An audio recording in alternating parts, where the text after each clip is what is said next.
चलिए दर्शकों आगे बढ़ेंगे और मिडिल ईस्ट से इस वक्त की बड़ी खबर आपको बता दें। दरअसल इजराइल ने बेरूत पर बड़ी एयर स्ट्राइक की हो और ये एयर स्ट्राइक ऐसे वक्त में की गई है जब अमेरिका में चुनावी नतीजे सामने आए हैं। मिडिल ईस्ट से जुड़ी ये बड़ी खबर हम आपको बता रहे हैं, जहां पर इजराइल ने बड़ी एयर स्ट्राइक की है बेरूत पर। इजराइल के लड़ाकू विमानों ने बेरूत पर अंधाधुंध बम बरसाए हैं। अंतर्राष्ट्रीय एयरपोर्ट को सीधा निशाना बनाया गया।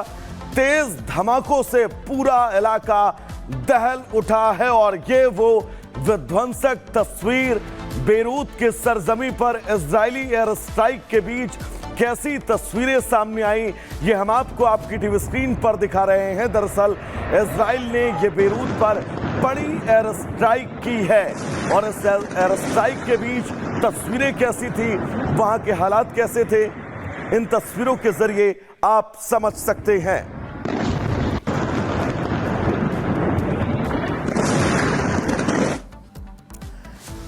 तो बांग्लादेश की अदपस्त पीएम शेख हसीना ने ट्रंप को बधाई दी है और फिर से एक साथ मिलकर काम करने की उम्मीद जताई है। डोनाल्ड ट्रंप की जीत से बांग्लादेश में हलचल मची है।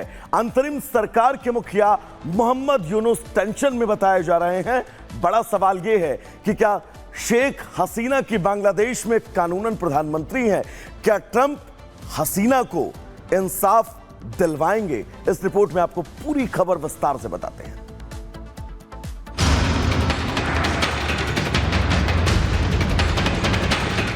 अमेरिकी राष्ट्रपति चुनाव 2024 में डोनाल्ड ट्रंप की शानदार जीत के बाद ये साफ हो गया है कि अगले 4 महीने तक अमेरिका के बॉस ट्रंप होंगे, जिसके बाद दुनिया भर में उनको बधाइयों का तांता लग गया, जिसमें ट्रंप को एक बधाई संदेश उस नेता का भी मिला, जिसके बाद हलचल तेज हो गई। ये नेता बांग्लादेश की पूर्व प्रधानमंत्री शेख हसीना हैं, जिनके बधाई संदेश के साथ ही भारत के पड़ोसी मुल्क की वर्तमान सरकार से लेकर उसके भविष्य पर कई तरह के कयास लगने लगे हैं। ट्रंप की जीत पर शेख हसीना का बधाई संदेश। बांग्लादेश में शेख हसीना की होगी वापसी। साल 2024 में अमेरिका का राष्ट्रपति चुनाव जीतने के बाद ट्रंप दूसरी बार अपने देश की बागडोर संभालेंगे। सुपर पावर का सियासी पावर बदलने की तस्वीर साफ होते ही दुनिया भर में बड़े बदलावों के संकेत मिलने लगे हैं, जिसकी एक झलक बांग्लादेश को लेकर भी है, जहां की पूर्व प्रधानमंत्री शेख हसीना ने ट्रंप की ऐतिहासिक जीत पर उन्हें बधाई दी। शेख हसीना की पार्टी अवामी लीग की तरह से ट्वीट किए गए संदेश में कहा गया है, बांग्लादेश अवामी लीग के अध्यक्ष शेख हसीना ने डोनाल्ड ट्रंप को अमेरिका के 47वें राष्ट्रपति के रूप में चुने जाने पर बधाई दी है। उन्होंने कहा कि उनकी शानदार चुनावी जीत उनके असाधारण नेतृत्व गुणों और अमेरिकी लोगों द्वारा उन पर दिए गए अपार भरोसे का प्रमाण है। वहीं पार्टी की तरफ से कहा गया है कि शेख हसीना ने ट्रंप के राष्ट्रपति रहते दोनों नेताओं के बीच अच्छे ताल्लुकात को याद किया, साथ ही ट्रंप के दूसरे कार्यकाल में साथ काम करने की भी बात कही। पार्टी की तरह से कहा गया कि शेख हसीना ने बतौर पीएम उन सभी मुलाकातों और बातचीत को याद किया जो कि ट्रंप के पहले राष्ट्रपति कार्यकाल के दौरान डोनाल्ड ट्रंप और मेलानिया ट्रंप के साथ हुई थी। उन्होंने उम्मीद जताई कि ट्रंप के दूसरे कार्यकाल में भी बांग्लादेश और अमेरिका के बीच द्विपक्षीय संबंध और मजबूत होंगे। उन्होंने दोनों देशों की द्विपक्षीय और बहुपक्षीय हितों को आगे बढ़ाने के लिए फिर से मिलकर काम करने की प्रतिबद्धता व्यक्त की। ट्रंप का राष्ट्रीय चुनाव जीतने के बाद शेख हसीना की तरफ से दिए गए संदेश के कई मायने निकाले जा रहे हैं, जिसे कुछ लोगों ने शिष्टाचार के तौर पर समझा तो कई इसमें बांग्लादेश के मौजूदा हालात को जोड़कर देख रहे हैं, जो कि ऐसा भी मान रहे हैं कि ट्रंप के व्हाइट हाउस में आते ही बांग्लादेश में भी कुछ बड़ा हो सकता है। जिस तरह निवर्तमान राष्ट्रपति जो बाइडेन ने बांग्लादेश सरकार के मुख्य सलाहकार और शेख हसीना के धुर विरोधी मोहम्मद यूनुस को अमेरिका में गले लगाया था, वो शायद ट्रंप की रहते तस्वीर बिल्कुल बदल जाए, जिस पर एक्सपर्ट्स की भी अपनी अपनी राय सामने आ रही है। एडमिनिस्ट्रेटर बना है बांग्लादेश में, अब उसके दिन गिनती के रह गए, क्योंकि ट्रंप की अगर हमने इलेक्शन में भी स्टेटमेंट देखी है कि वो हिंदूज के ऊपर जो अत्याचार हुए हैं उनके अगेंस्ट ट्रंप एडमिनिस्ट्रेशन ने बोला है। देखा जा रहा है कि डोनाल्ड ट्रंप जीतते हैं और सरप्राइजिंगली शेख हसीना उन्हें कॉन्ग्रेचुलेट करती हैं, बधाई देती हैं। ये अपने आप में बहुत बड़ी बात है, क्योंकि ये वही यूएस है जिसने उनकी कुर्सी नीचे से खिसका दी और उन्हें गिरा दिया एक तरीके से। ज़्यादा बड़ी बात यह भी है कि शायद शेख हसीना इस चीज को एनकैश करना चाहेंगी कि ट्रंप वर्सेस बाइडेन, कि बाइडेन द्वारा किया गया कुछ भी काम शायद ट्रंप अनडू कर दे। साफ है कि ट्रंप की जीत दुनिया में कई बड़े बदलावों को जन्म देने वाली है, जिसकी एक झलक अभी से देखने को मिल रही है। ऐसे में देखना दिलचस्प है कि पहले बांग्लादेश हिंदुओं के समर्थन में खुलकर अपनी बात कहने वाले ट्रंप जब राष्ट्रपति बन जाएंगे तो उसके बाद बांग्लादेश के सियासी हालात पर भी उनका क्या रुख होने वाला है। Bureau report, Republic Bharat. तो दर्शकों, बांग्लादेश के सियासी हालात पर ट्रंप क्या एक्शन लेंगे इसके लिए थोड़ा सा इंतजार करना होगा, लेकिन एक बड़ी खबर इस बीच हम आपको बता दें। दरअसल डोनाल्ड ट्रंप के राष्ट्रपति बनने के बीच जो स्थितियां और रूस का बयान सामने आया है, उस बयान को बताना आपको बहुत जरूरी है। दरअसल क्रेमलिन ने बधाई को लेकर यह बयान जारी दिया है और बिल्कुल साफ स्पष्ट शब्दों में कहा है कि ट्रंप को बधाई देने का अभी कोई प्लान नहीं है।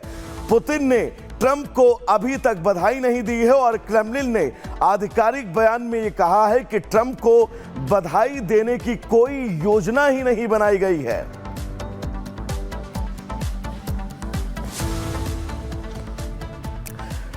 तो चलिए दर्शकों, अब आगे बढ़ेंगे और बात महाराष्ट्र में सियासी जंग और जुबानी जंग की करेंगे। दरअसल एआईएमआईएम के प्रत्याशी ने जब नीतीश राणे पर बड़ा हमला बोला, अब नीतीश राणे ने भी पलटवार किया है और कहा क्या है, इस रिपोर्ट के जरिए आपको बताते हैं।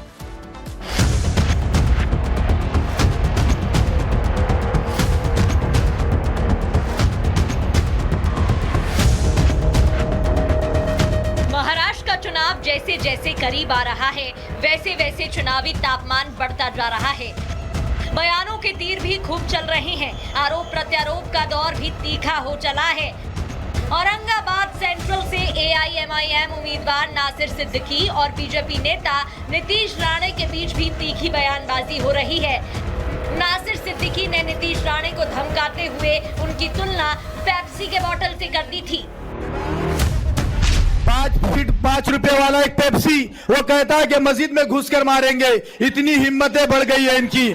तो मैं आप लोगों को बताता हूं कि इंशाल्लाह असेंबली में घुस के मारने की अगर कोई ताकत रखेगा तो ये मजलिस के पूरे शेर इंशाल्लाह उसको असेंबली के अंदर सिर्फ उसने गैर कानूनी बातों को अंजाम देना चाहिए।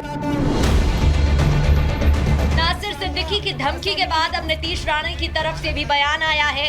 नीतीश राणे ने नासिर पर पलटवार करते हुए कहा कि अपनी औकात के हिसाब से मुंह खोला करे।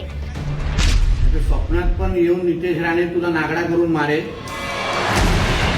नीतीश राणे यहाँ नहीं रुके, उन्होंने नासिर को पाकिस्तान और तालिबान का एजेंट तक बता डाला और उनके दोनों पैर तोड़ने तक की धमकी दे डाली।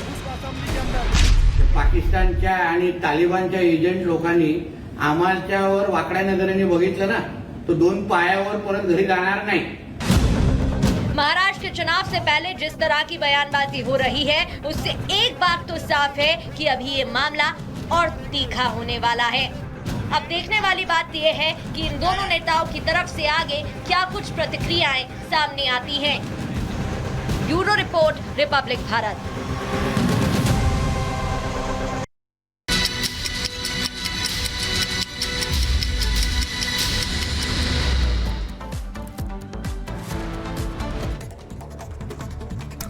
दिल्ली के मीराबाग इलाके में फायरिंग से हड़कंप। राज मंदिर नामक आउटलेट पर बदमाशों ने ताबड़तोड़ 9 राउंड फायरिंग की। बाल बाल बचे लोग, दुकानदार को फिरौती की धमकी मिली थी।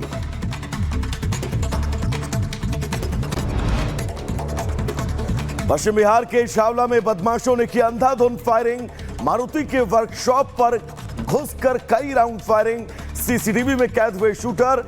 पुलिस मामले की जांच में जुटी। उधर राजस्थान के भरतपुर में बीजेपी पार्षद को बदमाशों ने मारी गोली। पार्षद के दोनों पैरों में लगी गोली, अस्पताल में कराया गया भर्ती। फायरिंग का सीसीटीवी वीडियो भी अब सामने आया। बुलंदशहर में पुलिस और बदमाशों के बीच मुठभेड़। पुलिस मुठभेड़ में 15,000 रुपए का इनामी बदमाश गोली लगने से घायल। एक बदमाश मौके से फरार। दिल्ली के गांधीनगर में 2 दुकानदारों के बीच जमकर चले लाठी डंडे।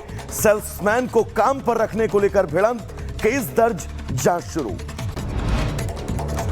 यूपी के लखीमपुर खीरी में पुलिस और बदमाशों के बीच मुठभेड़। पुलिस ने मुठभेड़ के बाद बदमाश को गिरफ्तार किया, जांच जारी।